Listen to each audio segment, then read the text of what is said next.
Welcome. And can I just ask you, I came across a case or two lately of shopkeepers who had claims against them, if you like, for want of better terminology, and the company settled the claims, and the phrase they used was economic reasons, and they settled them at low money, or rather, they settled them at not reasonable money, but the point I'm making is they didn't challenge the case at all, and they said economic reasons. Could you say, is that a general thing? And if so, is it a contributing factor? What would you say about it in general? Thank you, Senator. In response, that's one of the infuriating things, where when we do business with an insurance company, that company effectively takes hold of all matters relating to that claim. And though you will feel you have not only a case, but it's a defendable case, that whatever has happened was as a result of maybe a setup, or that they had actually, that the person who's claiming was actually doing it as part of a strategy. You tell the insurance company or the insurance broker, I do not want you to settle this claim. And they will say, the only way that we're going to deal with this is on our terms. So they'll do the quick numbers and they'll say, to settle this will cost us now €8,000. If we went to court and if it went that whole route, it would be costing us €30,000. We're going to make the economic decision. And the only people who can actually, like, for instance, Pat McDonough would be a classic case of he fights every last thing. Dunn Stores would be similar, that they fight every last thing. Most of us, independent retailers, don't have that ability.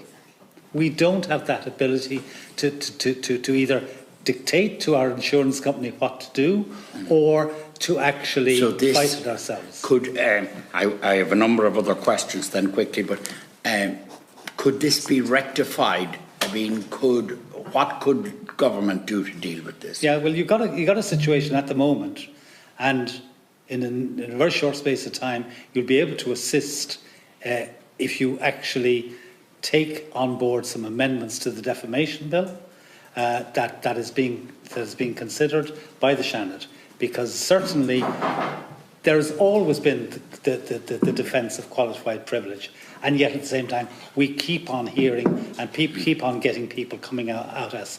Allow us to have that little gatekeeper of a serious harm. So if somebody says, that I have been really defamed and I can show the harm, then you allow it to go to the court, but otherwise not. They're the things that can be done, most clearly. Yes. Can be done. Well, thank you for that, and we'll keep an eye on that in the Seanad.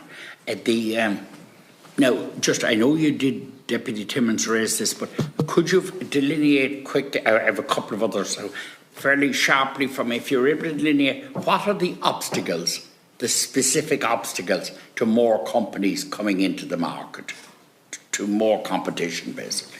Two elements again. So there's the internal piece, and in terms of existing insurers moving in and increasing the risk appetite for different sectors, I think there's a need for new ways of tracking and identifying who the larger players are, so we can actually verify increasing the risk appetite for different sectors.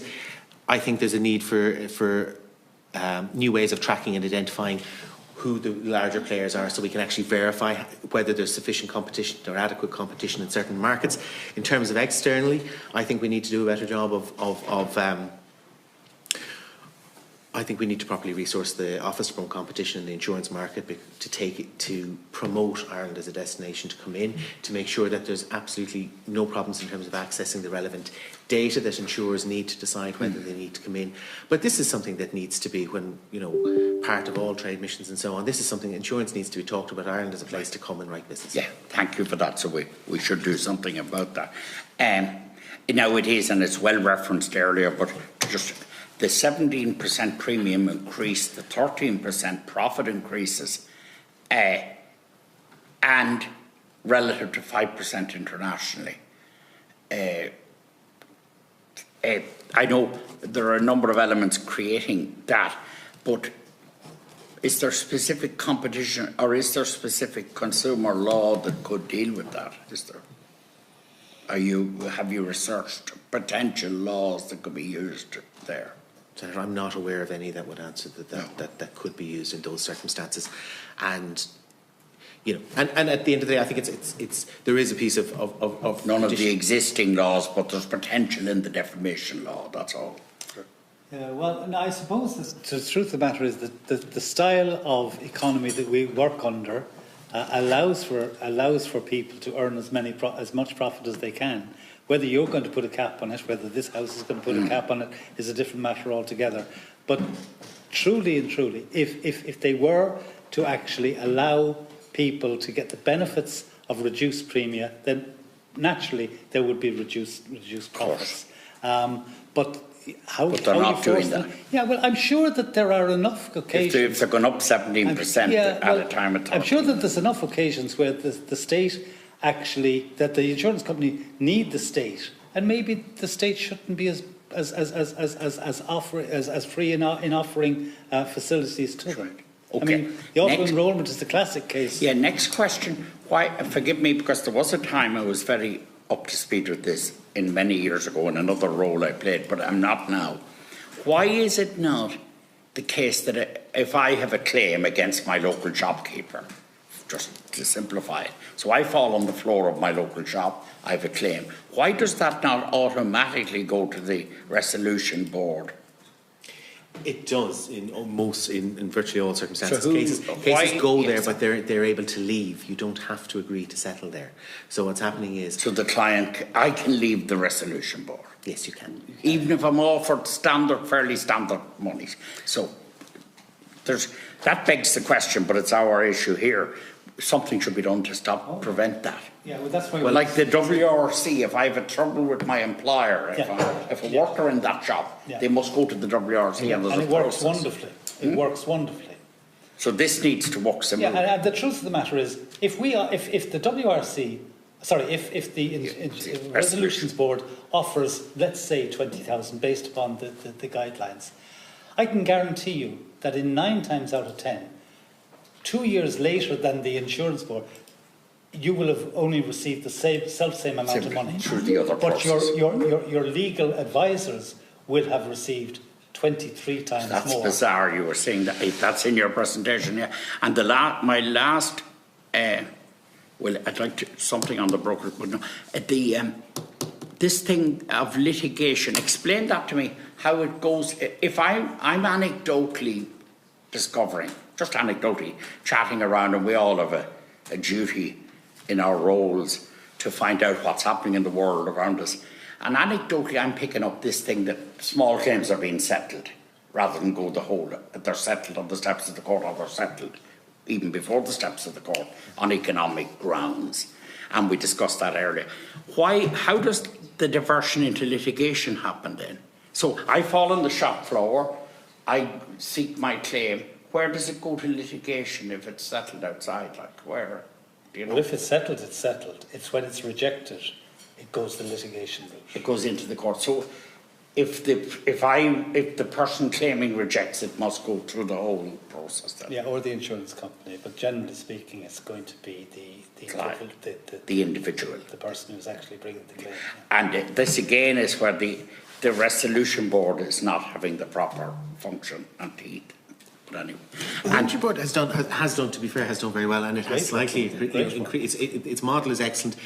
In the last, during the last government, they did introduce a new mediation service to try and deal with more contentious claims. They can now deal with psychiatric injury. So they have been trying to bring more and more cases in there to settle. And now that we have the data to show the awards are just the same, as they should be, because they should all reflect the person in the guidelines, there's even less justification. Nobody wants an individual damaged in the process. Absolutely. Everyone should get their just desserts. There's no question, and be appropriately compensated. What we would just like to see is more cases settled there, whether through considering, at the very least, considering whether it could be a model similar to the Workplace Relations Commission that becomes a decision-making body. But certainly we would like to, I think it's important. Could it become, settle there. Is there a mechanism that could be put in place, and I'm finished, thank you, Chair, if I've gone a little, but could the mechanism be put in place that would make the brokers that would make it transparent to consumers and to everyone, the amount the brokers are getting from the companies and the amount they're getting from the clients. Could that be transparent? Could that be written up in policies?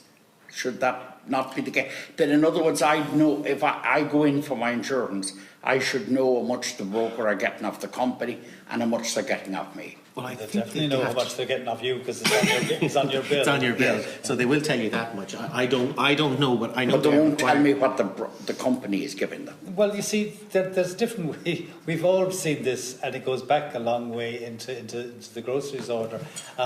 There are ways that people get remunerated and rewarded that aren't necessarily Yes, upfront. holidays. So you get that, or you get the cumulative effect and the long-term agreements and the like. So it isn't always just going to be on the day that policy earned me that. The cumulative effect of all of those brings more money in. I think